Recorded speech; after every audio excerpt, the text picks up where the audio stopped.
car aussi l'expression humaine a su trouver des médias alternatifs, a su passer d'un médium à l'autre, dans le but de trouver un espace dans lequel se développer ou pouvoir emprunter une autre voie. Cela représente un phénomène clair dans les contextes médiatiques que nous vivons aujourd'hui.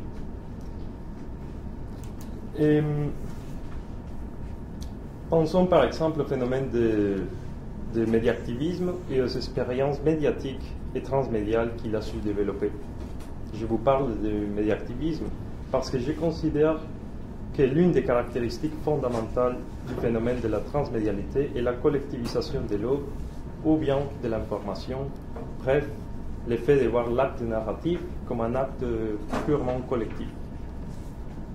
En effet, aujourd'hui, si nous nous demandions dans quel moment nous avons commencé à voir l'essor d'une forme transmédiale, nous devons nous remonter à l'œuvre de Roy Ascott et sa théorisation de l'art télématique. Et qu'est-ce que c'est l'art télématique, sinon une forme capable d'incarner dans toutes ses manifestations l'ère technologique dans laquelle nous vivons? Par cela, je me réfère à une ère qui semble nous proposer un modèle d'espace social fortement imprégné par la collectivisation qui est présente dans plusieurs aspects de l'expression humaine. Ici, dans les pays qui ont vu la naissance de Marshall McLuhan, nous pourrions nous demander si cette collectivisation et cette nouvelle forme d'espace social qui semble en dériver sont les messages de la technologie numérique. Mais surtout, pour reprendre la réflexion sur l'axe thématique de notre rencontre, la transmédialité, nous devrions nous demander si ces phénomènes si fascinants représentent les structures narratives que la technologie numérique est en train de nous désigner comme une nécessité cognitive. Plusieurs théories tournent autour de cette question, mais chaque jour, nous pouvons voir plus clairement que la transmédialité, qui prévoit une superposition, une diversification et une interconnectivité des médias, n'implique aucun déplacement des médias précédents de la part du nouveau médium, au contraire de ce que l'on a souvent théorisé. Et cet univers médiatique, cet nouvel univers médiatique, fait de convergence des médias, semble imposer tout naturellement une forme particulière de pensée aux œuvres d'art, de pensée aux produits et de pensée aux formes de consommation de l'imaginaire. Des médias qui, auparavant, semblaient séparés l'un de l'autre, presque irréconciliables, à nos jours, au contraire, cohabitent ou même se complémentent et se renforcent mutuellement. Et ces règles spécifiques appartenant à chaque médium commencent à être partagées, commencent à créer une nouvelle forme de création de sens. Et c'est là l'intérêt de discuter sur des cas précis, des expériences d'adaptation et de migration d'un système sémiotique à l'autre. Mon souhait pour notre colloque est donc que l'on puisse discuter sur cette thématique et que l'on puisse échanger nos connaissances et nos expériences dans les domaines de la sémiotique et des médias. En remerciant l'ACFAS pour l'opportunité d'organiser cette colloque dans le cadre de notre congrès annuel, il ne me reste qu'à souhaiter un bon colloque à vous tous et à donner la parole à Evelyne. Mais avant de s'intéresser au processus adaptatif qui s'opère entre la bande dessinée et le cinéma, c'est ce qu'on a l'intention de faire aujourd'hui, entre la bande dessinée et l'animation, entre la bande dessinée et la littérature et vice-versa, il convient de définir ce que nous pouvons entendre par adaptation. Alors l'adaptation a souvent été étudiée jusque dans les années 90 sous l'angle du degré de fidélité de l'œuvre cible par rapport à l'œuvre source. Un critère qui reste toujours essentiel pour décrire le processus adaptatif. Cependant, le champ d'étude s'est émancipé de cette question à partir du moment où les chercheurs se sont plus intéressés à comprendre le phénomène adaptatif en tant que tel, plutôt que d'évaluer uniquement sa valeur artistique. De quelle manière cerner alors l'adaptation, comme s'interroge d'ailleurs Linda Hutcheon en 2006 dans sa théorie de l'adaptation? If the idea of fidelity should not frame any theorizing of adaptation today, what should? En 1998, André Gaudreault, dans la clôture de l'ouvrage intitulé « La transécriture pour une théorie de l'adaptation » qu'il dirige, explique pourquoi préférer le terme transécriture au terme d'adaptation. La transécriture relève du processus même de l'écriture d'une nouvelle œuvre, alors que l'adaptation fait référence à un procédé, celui de rendre une fabula et de l'intégrer à un nouveau médium. Dans ce même volume, Thierry Grunstein propose une tentative de récapitulation raisonnée, c'est son terme, sur le processus adaptatif. Il distingue 3 pôles nécessaires pour parler d'adaptation.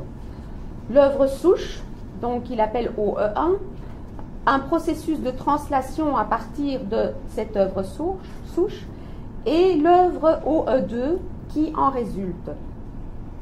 Sa contribution donc, de Thierry Grunstein est aussi importante dans la mesure où il met en évidence le contexte de production tant de l'œuvre souche que de l'œuvre qui en résulte, et aussi de l'éventuelle différence de ces 2 contextes de production.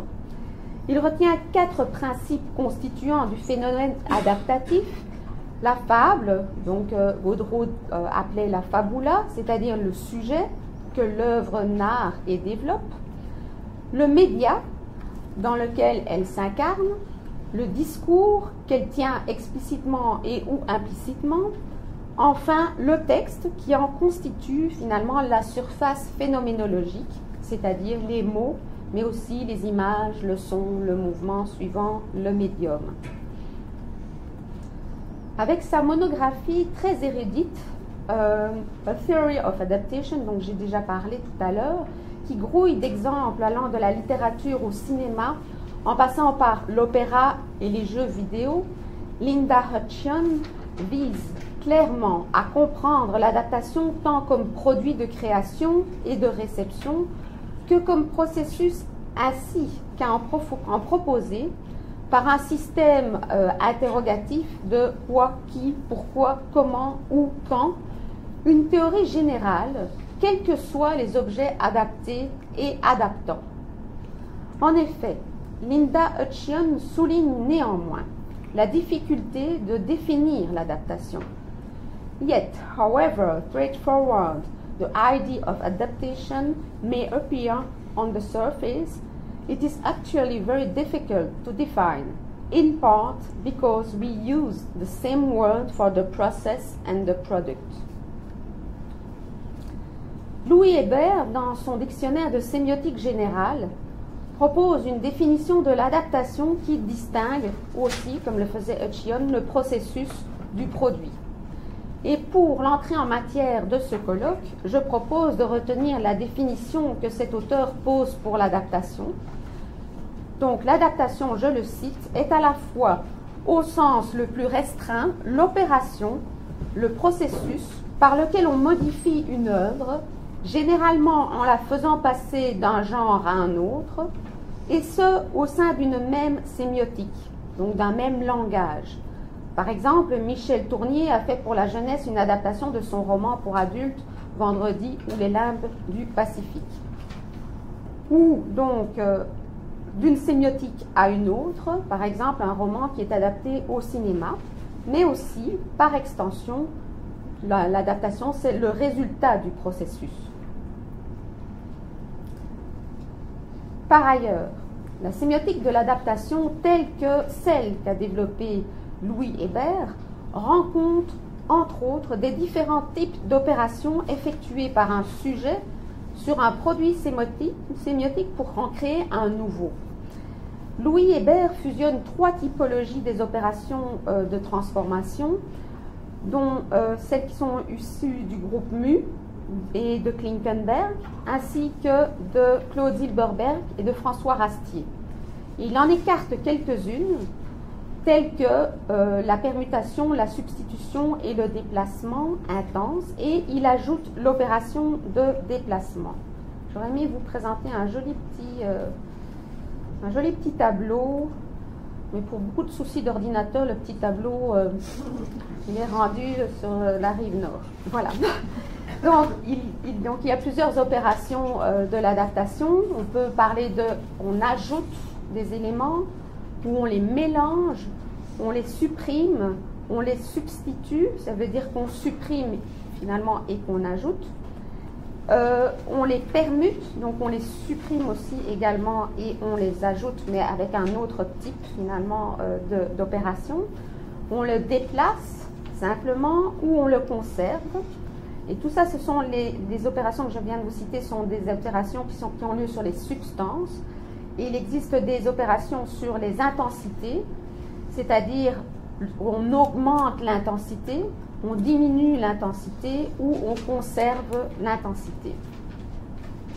Alors, l'utilisation d'une telle typologie des opérations sémiotiques de l'adaptation me semble un point de départ intéressant pour décrire les phénomènes adaptatifs, quel que soit le médium source et le médium cible que le processus relie.